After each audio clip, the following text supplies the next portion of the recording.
College of forestry ಅಂತ ಒಂದು course ಇದೆ ಕಣ್ರಿ. ನಿಮ್ಗೆ ಗೊತ್ತಿಲ್ಲ, ಡೈರೆಕ್ಟ್ ಇಂಜಿನಿಯರಿಂಗ್. PUC ಬರೀ, CET ಬರೀ, ಇಂಜಿನಿಯರಿಂಗ್ ಹೋಗಿ ಸೇರ್ಕೊಂಡ್ಬಿಡು, life settle. College of forestry ಅರಣ್ಯ ಮಹಾವಿದ್ಯಾಲಯ ಕರ್ನಾಟಕದಲ್ಲಿ ಎರಡೇ ಇರೋದು, ಶಿರ್ಸಿಲಿ, ಪೊನ್ನಂಪೇಟೆನಲ್ಲಿ. 175 ಜನ ತಗೋತಾರೆ ವರ್ಷಕ್ಕೆ. 4 ವರ್ಷದ ಕೋರ್ಸು. UG PG PhD ಇದೆ. ಕಾಡ್ ಸುತ್ತ ಆಸೆ ಇರ್ತಲ್ಲ, ವೀಕೆಂಡ್ ಹೋಗಿ ಕಾಡ್ ಸುತ್ತಬೇಕಪ್ಪ ಅಂತ ಎಲ್ಲೆಲ್ಲಿಂದಾನು ಹೋಗ್ತಿರಲ್ಲ, ಕಾಡಲ್ಲೇ ಜೀವನ ಮಾಡ್ರಿ. ಇಡೀ ಕಾಡನ್ನ ನಿಮ್ದಾಗಿಸ್ಕೊಳ್ರಿ, ಕಾಡ್ ಬೆಳೆಸ್ರಿ. ಎಂತ ಅವಕಾಶ ರೀ, ಎಂತ ಅವಕಾಶ. ನನಗೆ ಗೊತ್ತಿರ, ನಾನು ಇಂಜಿನಿಯರಿಂಗ್ ಬಿಟ್ಬಿಟ್ಟು ಇದಕ್ಕೆ ಸೇರ್ತಾ ಇದ್ದೆ 100%. ನೋಡ್ರಿ, ಇದು ಪೊನ್ನಂಪೇಟೆಯಲ್ಲಿ, ಶಿರ್ಸಿಲಿ 2 ಕಡೆ ಇದೆ ಈ ಕಾಲೇಜು. ಇವತ್ತೇ ನೀವು ಸೆಕೆಂಡ್ PUC ಓದೋ ಹುಡುಗರಿದ್ರೆ ನಿಮ್ಮ ಮನೇಲಿ, ಅಥವಾ ನೀವೇ ಸೆಕೆಂಡ್ PUC ಓದಿದ್ರೆ PCMB ತಗೊಂಡಿರ್ಬೇಕು, ಸೈನ್ಸ್. CET ಬರಿಬೇಕು. 175 ಸೀಟು, ಶಿರ್ಸಿಲ್ ಒಂದ್ ಕಡೆ, ಇಲ್ಲೊಂದ್ ಕಡೆ. ಎಲ್ಲ ರಾಜ್ಯದಲ್ಲೂ ಒಂದೊಂದೇ ಕಾಲೇಜ್ ಇರೋದು. ತಮಿಳ್ನಾಡಲ್ಲಿ ಒಂದು, ಆಂಧ್ರದೊಂದು, ಎಲ್ಲ ನಮ್ ಕಡೆ 2 ಇದೆ.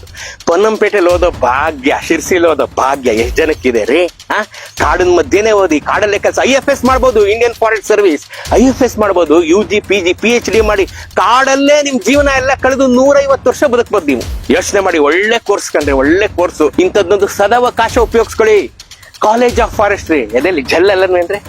ಆ ಕಡೆಯಿಂದ ಕಾಡ್ಕೋಣ, ಈ ಕಡೆಯಿಂದ ಕಾಡೆಮ್ಮೆ, ಹುಲಿ, ಆನೆ ಎಲ್ಲ ನೋಡೋ ಭಾಗ್ಯ. ಲೈಫ್ ಪೂರ್ತಿ ಸಂಬಳ ತಗೊಂಡು ಇವೆಲ್ಲ ನೋಡ್ತಾ ಇರ್ಬೋದು. ಇಂಪಾರ್ಟೆಂಟ್ ಅಲ್ವೇನ್ರಿ. ನೋಡಿ, ಓದಿ, ಧನ್ಯರಾಗಿ, ಬದುಕನ್ನ ಧನ್ಯವಾಗಿಸ್ಕೊಳ್ಳಿ. ಒಳ್ಳೇದಾಗ್ಲಿ.